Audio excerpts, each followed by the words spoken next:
Olá a todos, começa agora mais um Frente a Frente e hoje eu recebo Emily Francine Silva, ela que é enfermeira do Programa Nacional de Humanização em Alagoas e que nos fala sobre a campanha de vacinação contra o sarampo aqui no estado, que tem a meta de alcançar 1.300.000 pessoas contra o sarampo, nesse esforço coletivo, né? Governo do Estado, governo federal. Portanto, eu agradeço a Emily Silva por estar aqui conosco.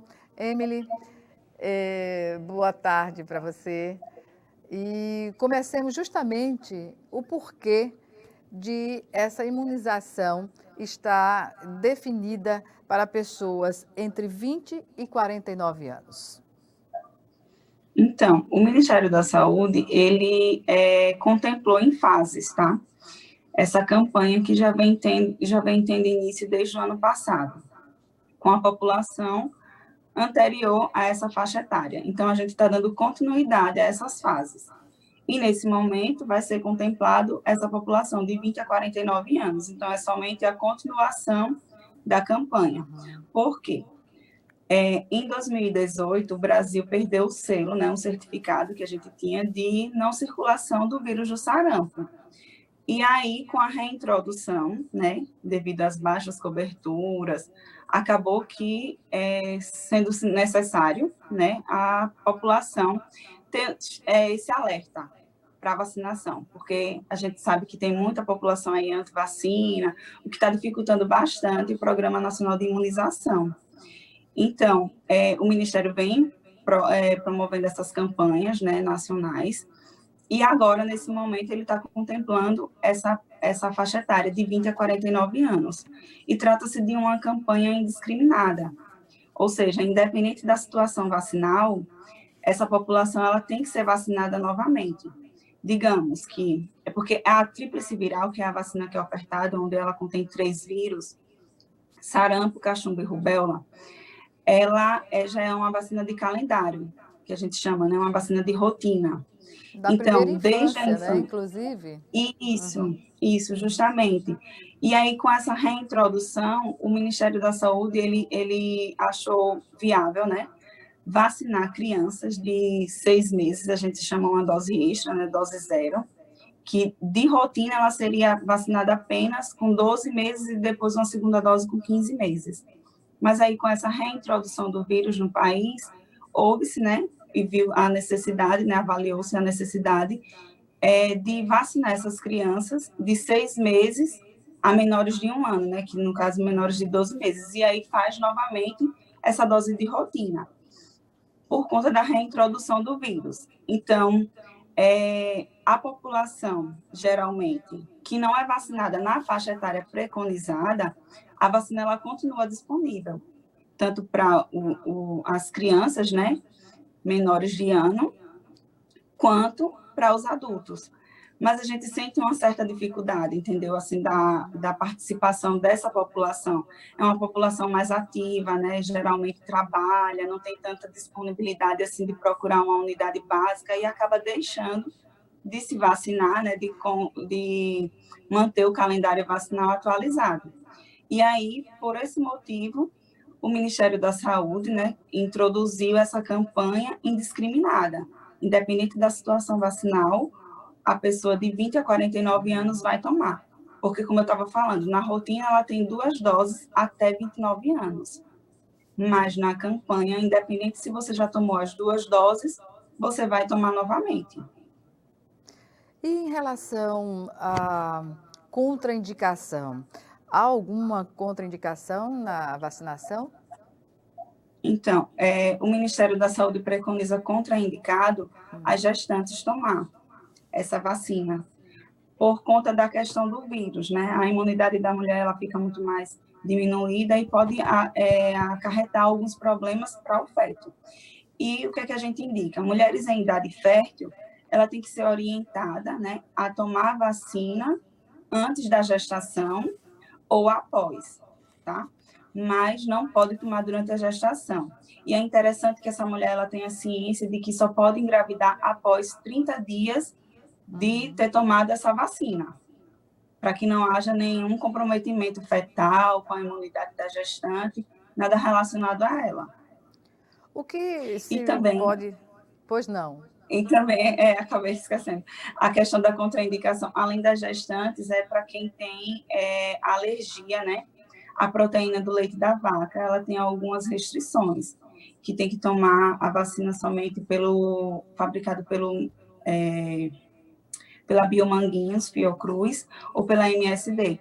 A gente, assim, nessa campanha, a gente está distribuindo a vacina da Fiocruz, Biomanguinhos. Então, assim, geralmente quem tem essa contraindicação é avaliado, né, pelo médico, a questão de risco e benefício, mas também tem os centros de referências de imunizações especiais, que são, aqui a gente tem um CRIA, né, que no caso dessa avaliação, pode ser que seja feito lá, mas a vacina ela é a mesma, entendeu? A única diferença é que vai ser avaliado por um médico, entendeu? A questão de risco e benefício, se ela já teve alguma reação anterior, se teve algum choque anafilático, entendeu? Em relação a essa vacina, aí é feita toda essa avaliação. Mas contraindicação, de fato, para restringir alguém a tomar somente a questão da alergia, né? E as gestantes. Sobre qualquer alergia também ao ovo, procede essa preocupação? Então, é como eu estava te dizendo, geralmente o que é que a gente contraindica em relação a todas as vacinas, vamos falar assim, se a pessoa desenvolveu alguma alergia, algum evento adverso pós-vacinação, então a gente fica em alerta com aquela vacina. Mas, geralmente, a contraindicação que há é justamente essa, a proteína do leite da vaca. O que se considera uma pessoa, digamos assim, dentro dos moldes da vacinação, que esteja inserida nos moldes da vacinação? Então, eu diria que toda a população está apta, né? Independente da gente estar num momento de campanha, mas como se trata de uma vacina que ela é de rotina, então toda a população está convidada a procurar a unidade de saúde para fazer essa vacinação até 59 anos. Então, o que a gente vai diferenciar é que, nesse momento, o registro, né, que vai contar para a cobertura da campanha é somente a população-alvo, que é de 20 a 49 anos. Mas isso não quer dizer que uma pessoa que ela, digamos que ela tenha 18 anos, chegou na unidade e ela não tem registro de nenhuma dose da tríplice viral, que é a vacina que tem o componente do sarampo, que vai proteger essa doença, ela nunca tomou. E aí a gente não vai dizer para essa pessoa que ela não vai tomar, a gente vai fazer a dose, vai fazer o registro, vai aprazar conforme a situação vacinal, né? Se ela chegou e não tinha nenhuma dose, é necessário aprazar para 30 dias a segunda dose, para completar o esquema. E, da mesma forma, as pessoas que têm acima de 49 anos. Então, ela vai poder tomar, ela não vai entrar para a cobertura da campanha, mas não deixa de tomar a vacina.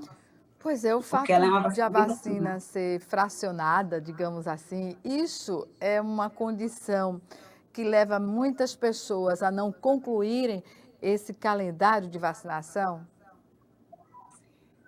Vou te dizer que na grande maioria das vezes, sim. Porque o que é que acontece? Principalmente com a população adulta. O que a gente vê muito é a questão da dificuldade desse público guardar o cartão de vacina. Que muita Sim. gente acha que é uma coisa assim banal, e quando na verdade não é. A gente sabe que o cartão de vacina, ele é considerado um documento. Então, se todo mundo tivesse essa ciência, não tinha tanta, digamos, irresponsabilidade em Pois relação é. a esse documento. Isso leva muitas pessoas, quando surgem as campanhas de vacinação, a não saber se tomou a vacina, não lembrar se tomou a vacina. E nesse caso, ela tem que começar tudo novamente, não é isso? É que uma pessoa que ela não tem como comprovar, não tem comprovação vacinal, a gente não considera esquema nenhum. O esquema está incompleto, então a gente vai ter que reiniciar todas as vacinas de calendário para aquela faixa etária. E aí é onde surge o problema, porque muitas vezes as pessoas só vão na unidade, dá início e não dá continuidade. E é um grande desafio para quem está, principalmente na sala de vacina. Atualmente, a gente já está sanando um pouco dos problemas, porque a maioria das unidades já são informatizadas. E aí, nesse momento que essa pessoa vai lá, já é introduzido no sistema, né? Já é inserido essa dose. E aí a gente consegue, muitas vezes, resgatar essas doses. Mas, antigamente, a gente não tinha muito isso, né? Esse sistema informatizado nas unidades de sala de vacina. E o grande problema que acontecia é que a população acabava se revacinando para poder comprovar, né? Aí sai com um cartãozinho, mas aí depois acaba voltando sem ele. E a Pois gente segue. isso é uma cultura, né, de não valorizar a informação sobre a vacina que não causa, digamos assim, nenhum mal, pelo contrário. Apesar de que há reações, né? Quais são as reações mais comuns verificadas em crianças e em adultos após a vacinação contra o sarampo? Então, geralmente a gente não tem tanta reação evidente. É mais questões locais mesmo, entendeu? Geralmente surge uma vermelhidão, o braço fica meio dolorido, em alguns casos surge febre, mas a gente sempre fica atento. E o que a gente orienta para o pessoal que está na sala de vacina, né, que é o pessoal que está na ponta, é notificar, porque aí a gente faz esse acompanhamento acompanhamento de evento pós-vacinação, evento adverso.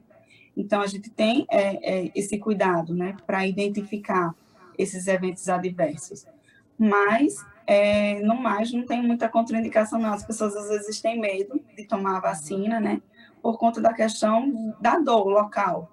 Mas é uma dor rápida, eu costumo dizer que é a furadinha do bem, que É é uma sempre subcutânea, promovendo né? algo. Isso, é bem levezinha, a agulha é bem pequenininha, bem superficial, não é tão doloroso assim quanto a intramuscular. Ela é bem Emily, tranquila, a vacina do viral. em relação às pessoas em tempos de Covid, as dúvidas sempre surgem, né? A população, muitas vezes desinformada, não tem a certeza sobre fazer uma vacina, submeter-se a uma vacina, estando, por exemplo, tendo Covid ou não tendo Covid. Enfim, qual é a recomendação que se faz nesse momento? Então, o Ministério da Saúde ele está orientando que a pessoa que teve Covid, né, que ainda está aportando, pelo menos aquele período de quarentena de 14 dias, não procure a unidade para fazer a vacina, né? Mas após esse período, se com o desaparecimento dos sintomas, não tem nenhuma contraindicação. Só se estiver com sintomas da Covid, deve evitar submeter-se à vacinação. Isso. A gente orienta que passe os 14 dias, né, de isolamento, desaparecer os sintomas, aí sim procurar a unidade básica, né, para fazer a vacina. Pois bem, nós vamos chamar agora o nosso primeiro intervalo aqui no Frente a Frente, que volta em 1 minuto. Até já.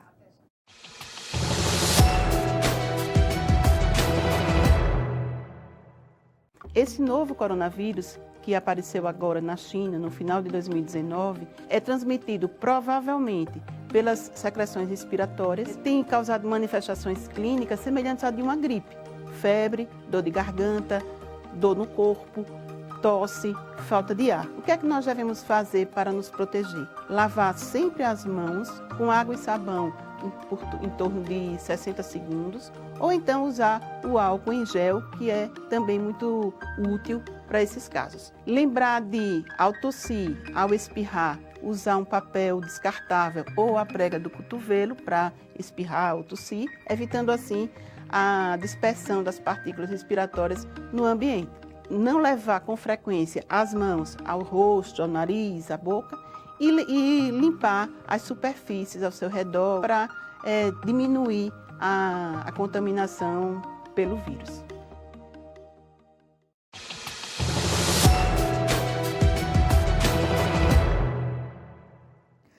Estamos de volta com Frente a Frente, que hoje recebe a enfermeira do Programa Nacional de Imunização aqui em Alagoas, Emily Francine Silva, que fala sobre essa meta, o desafio do governo do estado de Alagoas, né, em alcançar a meta de vacinar 1.300.000 pessoas contra o sarampo até o dia 31 deste mês.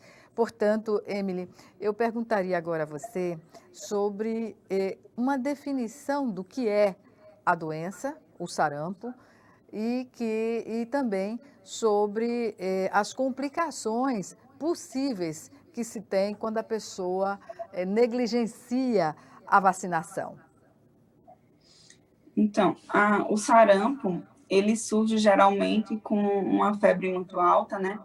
Seguido de coriza, de tosse, nariz entupido, geralmente também conjuntivite. E, assim, a grande problemática é que ele tem várias complicações, como otite. Na maioria das vezes, essas complicações são mais prejudiciais, geralmente, para a criança, né? Otite, cegueira.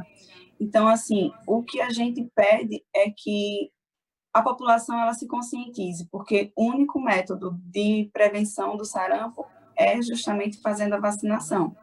Porque só para a gente ter uma ideia, uma pessoa contaminada com o vírus, ela tem a possibilidade de contaminar em média de 12 a 18 pessoas. Então, assim, é um número Ele é muito alto. altamente contagioso, é um vírus altamente contagioso que deixa sequelas gravíssimas, né? Como também Leva à pode morte. ser letal, não é? Isso, justamente. Então, assim, as pessoas hoje estão preocupadas com a Covid, né? Com a pandemia que a gente está vivendo, que é a única doença que a gente, quer dizer, que é uma das doenças que a gente ainda não tem vacina, né?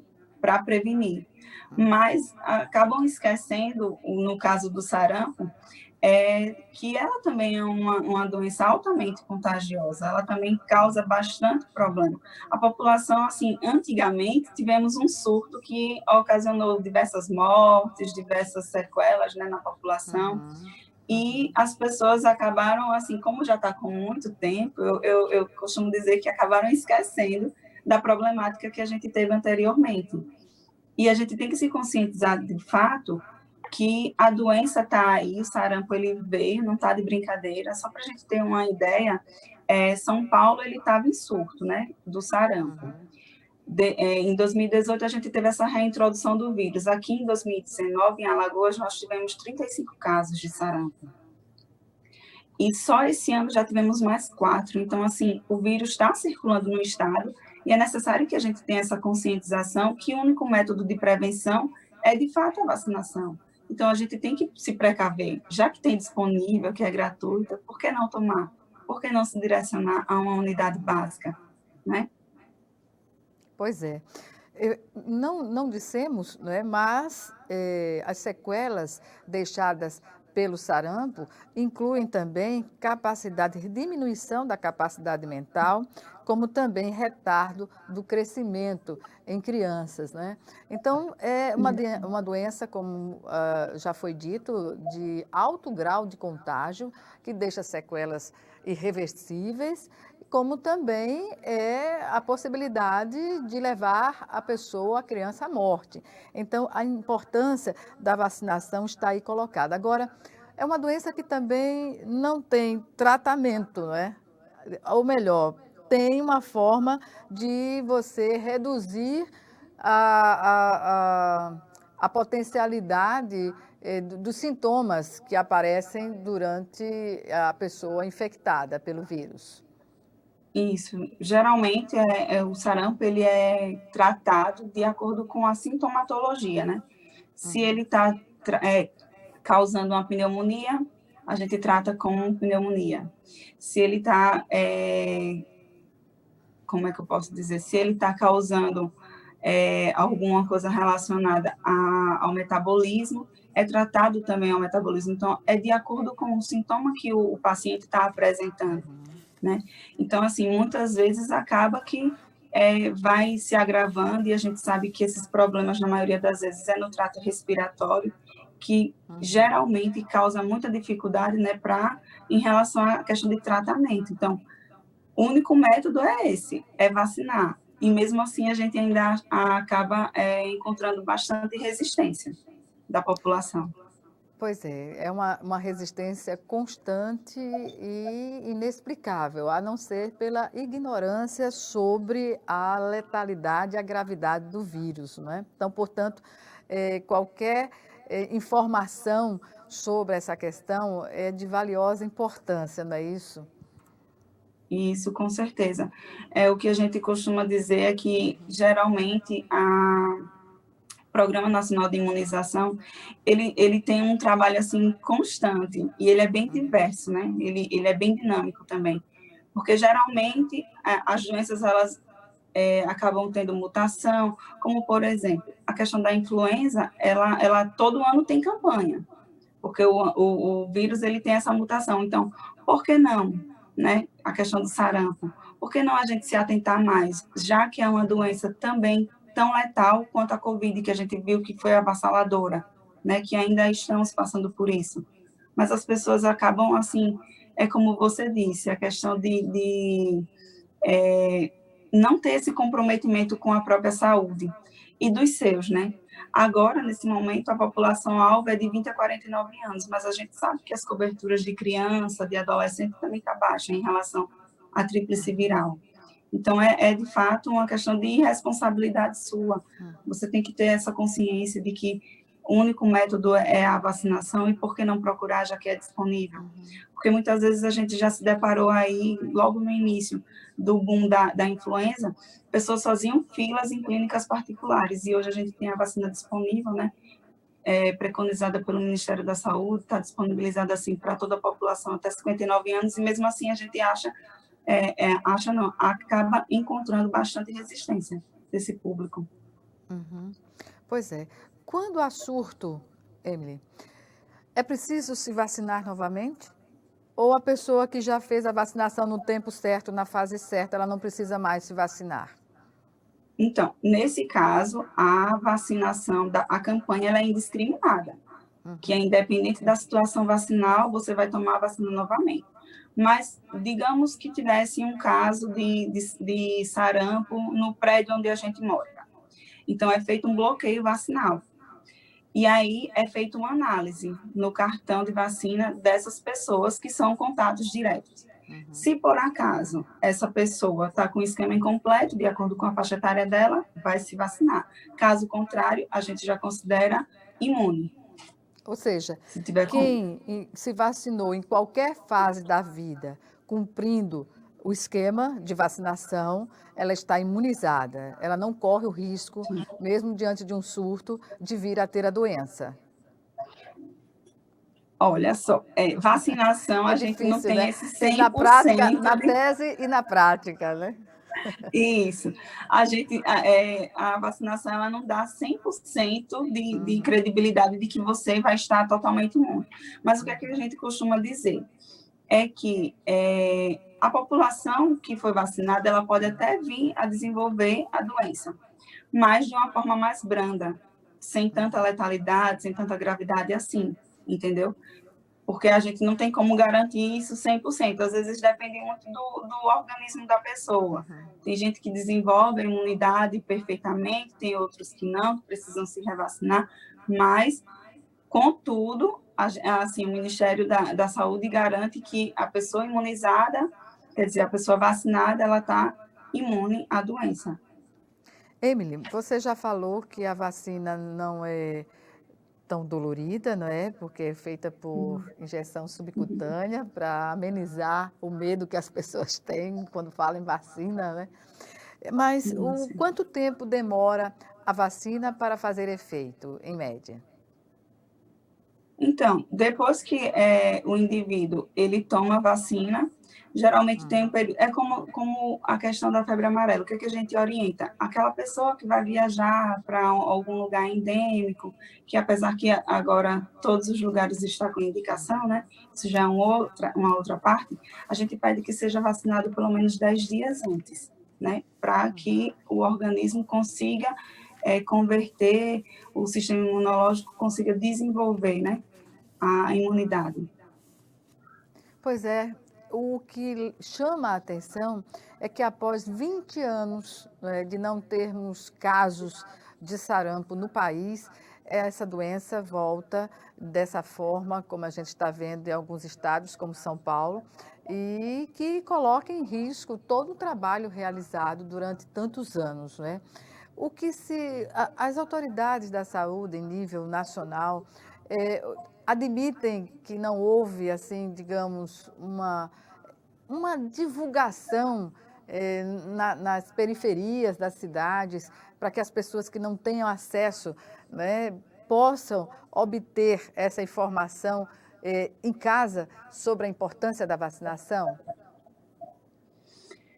Olha só, a gente sabe que a maioria, eu não vou falar aqui em Maceió, a gente não tem cobertura 100% de PSF, mas, Exatamente. assim, a maioria dos outros municípios, elas têm cobertura 100% praticamente.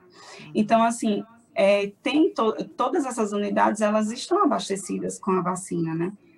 Sempre tem. É uma vacina que a gente quase não identifica a questão de falta, entendeu? Sempre está disponível. Ela é de calendário e a gente não tem nenhuma dificuldade em relação a abastecimento, a disponibilização do Ministério. Então, assim, literalmente, eu diria que é a questão do hábito mesmo, entendeu? Da população não procurar a unidade de saúde, porque o ser humano ele tem um mau hábito de só procurar quando está doente, o médico. E, geralmente, também tem esse hábito em relação às unidades básicas de saúde, né? Não tem essa questão de acompanhamento. Aqui em Maceió, a gente consegue disponibilizar em todas as unidades, mas isso não significa dizer que toda a população procura as unidades básicas. A gente sente essa resistência em relação à própria população. Pois é, e entre a população, Emily, pode-se, digamos assim, destacar em que faixa e em que setor, digamos assim, social se percebe que há uma ausência maior da população? Periferia, Olha bairros só, periféricos ou não? Ou é generalizada essa ausência? Eu falaria em relação à questão da faixa etária mesmo. A população adulta, ela tem uma dificuldade maior. A gente sente também a questão da adolescência, por exemplo. A gente sabe que não conseguimos atingir 100%, entendeu? Os 90% que é preconizado das vacinas dos adolescentes. Então, a partir do momento que esse público começa a poder ir sozinho, digamos assim, porque a maioria dos adolescentes não vão mais com os pais, né, na sala de vacina, digamos. E essa população adulta também. Então, acaba que tem essa certa dificuldade, acho que com eles mesmos, entendeu? De não querer procurar a unidade de saúde.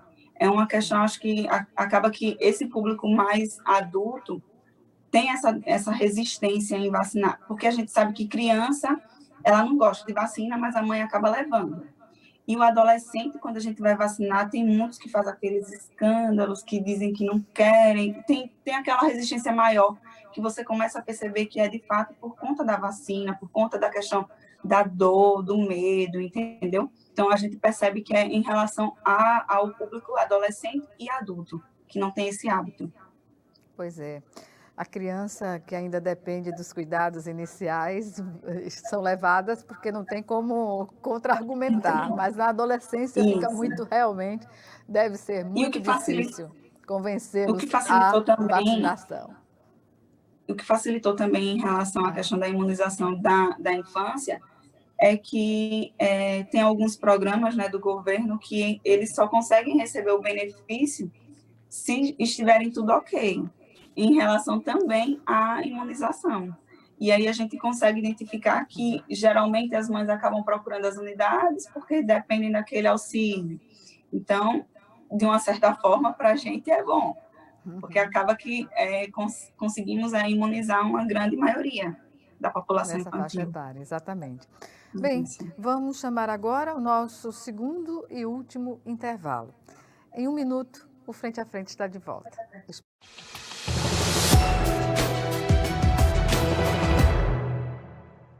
Doar Doar sangue é seguro e não dói. O Hemocentro de Alagoas utiliza a mais alta tecnologia para fazer a coleta de sangue. Para doar sangue, é necessário ter mais de 18 anos, pesar mais de 50 quilos e apresentar um documento de identificação com foto. O doador não pode ter contraído doenças como a hepatite, sífilis, AIDS e doença de Chagas. Mais informações é só ligar 3315 2106. O Hemocentro de Alagoas precisa de você.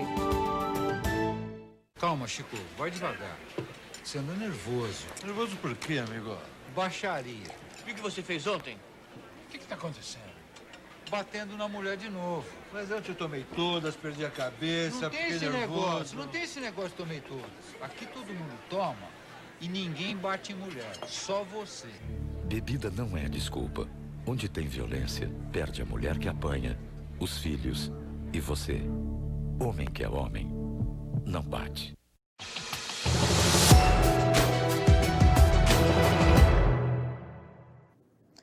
De volta com o último bloco do Frente a Frente, que discute hoje esse desafio para o governo de Alagoas, que é imunizar mais de 1.300.000 pessoas contra o sarampo até o dia 31 deste mês. Para falar sobre o assunto, está aqui conosco Emily Francine Silva, ela que é enfermeira do Programa Nacional de Imunização aqui em Alagoas e nos fala sobre a importância da vacinação, melhor dizendo, em todas as fases da vida, né? Emily, uma questão que você pontuou aqui na entrevista e que eu gostaria de um aprofundamento, porque acho que é necessário. Onde há o Programa Saúde da Família bem montado, com suas atividades, com sua cobertura integral no município, essa questão da vacinação, ela é controlada, não é? Faz a diferença ter um PSF organizado no município? Faz a diferença, porque eles acabam tendo um controle maior daquela população, né, daquela região. Porque cada PSF tem uma quantidade de famílias para poder atender. Então, a gente percebe que tem esse controle maior também relacionado à questão da imunização. Porque se você tem uma base de quantas famílias você tem que atender e você tem aquele controle da faixa etária, mais ou menos, então você sabe que naquele período aquela população vai ter que lhe procurar. Caso não procure, como tem agente de saúde, né, que aí eles acabam procurando. Se Maomé não vai até a montanha, então a montanha vai até Maomé. Eles acabam conseguindo esse vínculo maior, né? Tem esse controle, sim, quem tem a estratégia de saúde da família instalada no município. Emily, nos casos de doadores de sangue, é um grupo que está sempre fazendo doações e em relação à vacinação, tem que haver um ajuste aí entre a vacinação e o período que a pessoa faz a doação de sangue? Então, o que a gente orienta é para os doadores, né, ou doar o sangue antes da vacinação, ou aguardar 4 semanas após a vacinação. Então, como a gente sabe que a gente está com o estoque também bem precário, a questão dos...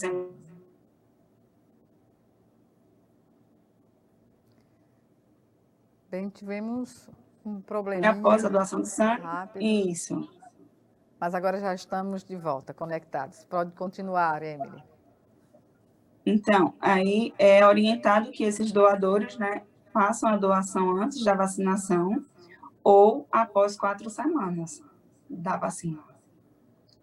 Isso tem sido feito normalmente, não há nenhuma problemática nisso aí, né? As pessoas que estão lá doando sangue geralmente são mais conscientes, né?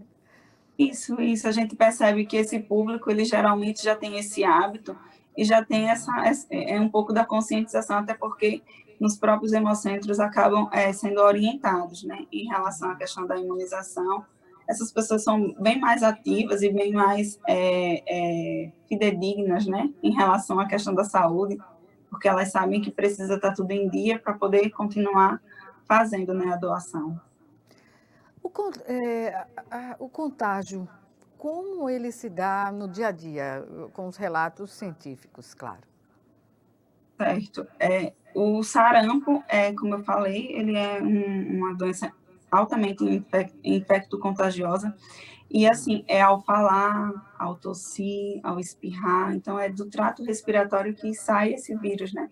E aí a gente já está tendo uma reeducação em relação a esses hábitos, né? Respiratórios, a gente está tendo o costume agora, não só o costume, mas sendo obrigados, né, a utilizar máscara, e aí uma pessoa contaminada com o vírus do sarampo, ele tem basicamente as mesmas restrições que uma pessoa com a Covid, ao tossir, ao espirrar, ao falar, consegue transmitir dessa forma o vírus. Há situações que requerem o adiamento da vacinação para o indivíduo? Por exemplo, uma pessoa que esteja fazendo um tratamento quimioterápico. Sim, e nesse caso teria que ser avaliado pelo médico, entendeu?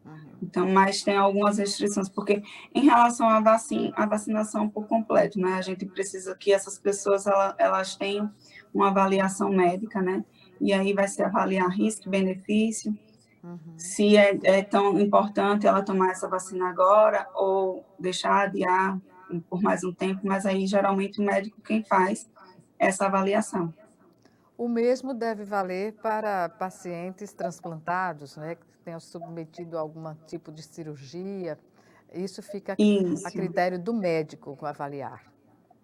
Isso, geralmente, assim, não há nenhuma restrição desde que ele esteja em bom estado, né? Em bom estado geral, mas o médico quem tem que fazer essa avaliação. É seguro dizer que fazendo a divulgação, a população chega aos postos de saúde ou ainda há uma resistência, apesar da informação chegar? Ainda há uma resistência. A gente acabou de ter uma campanha da influenza e a gente percebe que, assim, apesar de todos os meses, porque a gente estava em meio a uma pandemia, teve toda uma problemática que a gente tem que levar em conta em relação aos anos anteriores. Mas foi feita bastante divulgação, através das mídias, através de grupos, né? A questão, assim, de televisão, e mesmo assim, apesar do Ministério também abranger, né, essas propagandas, a gente percebe que houve uma restrição. E a gente sabe que, assim, a pandemia não acabou. E muitas pessoas ainda estão com medo de procurar uma unidade de saúde, até mesmo para tomar a vacina, por exemplo, do sarampo. Uma mensagem que eu deixo para essa população é que as pessoas que estão na sala de vacina, os profissionais, eles estão capacitados, eles estão atendendo de acordo com o que o Ministério da Saúde está preconizando. A gente está conseguindo respeitar o distanciamento social, evitando as aglomerações. Tem municípios aí que adotaram medidas até de fazer agendamento para que não se perca essa questão de vacinação. Então, a gente está tentando se adequar ao novo, né? Porque a nova normalidade da gente está bem diferente do que a gente estava acostumado. Mas a gente está preparado para isso. E é importante que a população ela não só receba a informação, mas que ela faça jus, né? Se você tem direito, por que não procurar uma unidade básica, né? Até porque essa vacina também é ofertada nos laboratórios, né, nas clínicas, mas sabe-se da qualidade da vacina que é distribuída gratuitamente, não é, nos postos de saúde. Sim, a gente tem um maior controle em relação à temperatura, em relação ao armazenamento. A gente tem todo o controle, assim como as outras unidades, né, as clínicas, assim, que também preconiza tudo de acordo com o que o Ministério recomenda. Então, assim, é tão eficaz quanto, entendeu? E por que não procurar essa vacina, já que é de graça, né? O governo está ofertando, para o seu bem. Então, é importante que a população ela se conscientize e procure, de fato, uma unidade básica e faça jus, né? O único meio de prevenção contra o sarampo é se vacinando, né? É através da imunização da vacina. Então, é importante que a população se conscientize em relação a isso, que não há outro meio de prevenção. Emily, você destacou o grupo, né, a faixa etária de adolescentes e jovens que deixam de fazer a vacinação, justamente porque já estão numa condição de independência, entre aspas, não é? E que os pais, talvez na correria do dia a dia, também não consigam se empenhar para lembrar eles que eles têm de ir ao posto de saúde fazer a vacinação. Não caberia Secretaria de Saúde, Governo Federal, ou seja, unirem-se no sentido de produzir peças, né, de divulgação, rádio, jornal, TV, sites, no sentido de atingir esse público-alvo que está escapando e que pode também ser responsável pela volta dos casos ao país?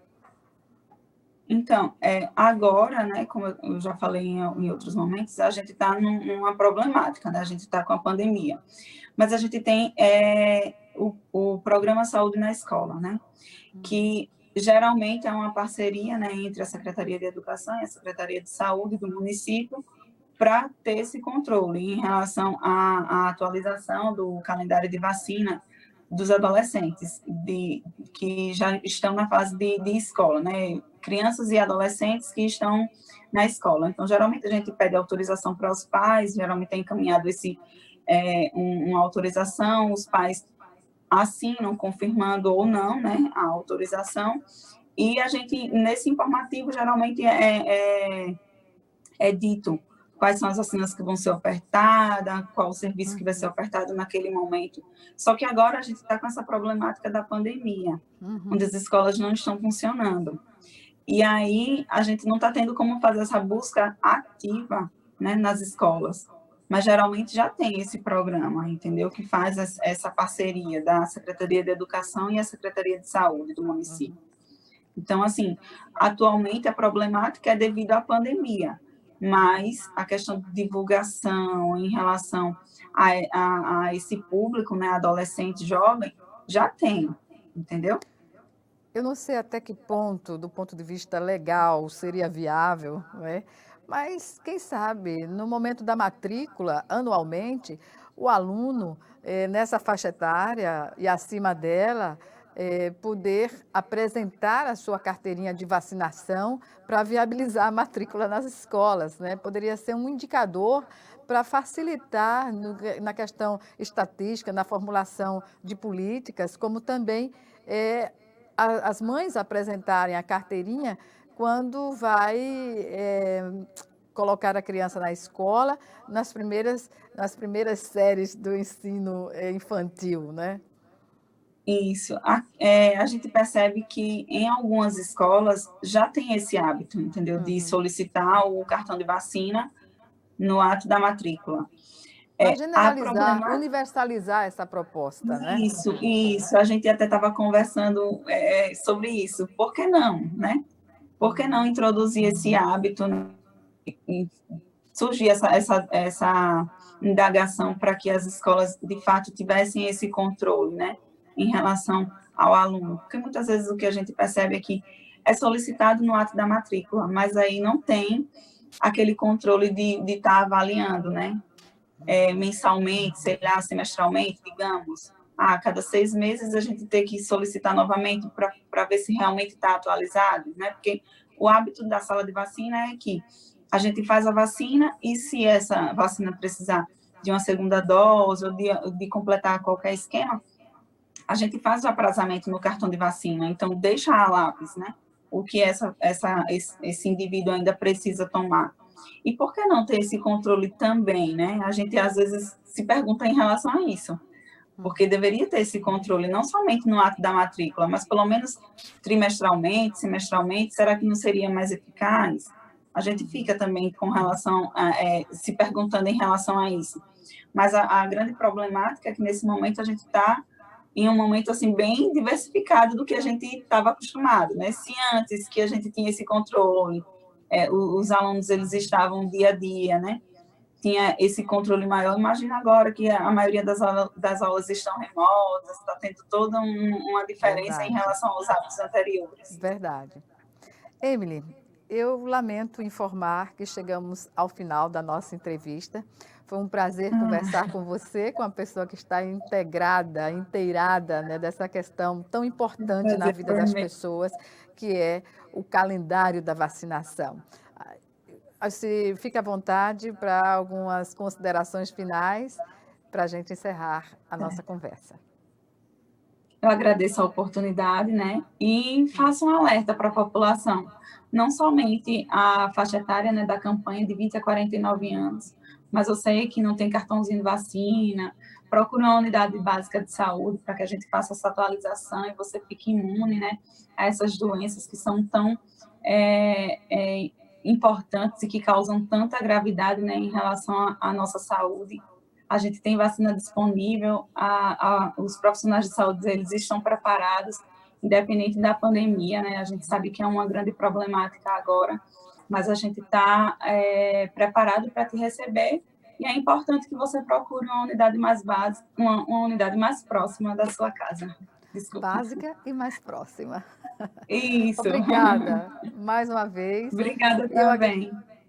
Obrigada. Obrigada a você também que nos assistiu e até o nosso próximo encontro aqui, frente a frente, também com você.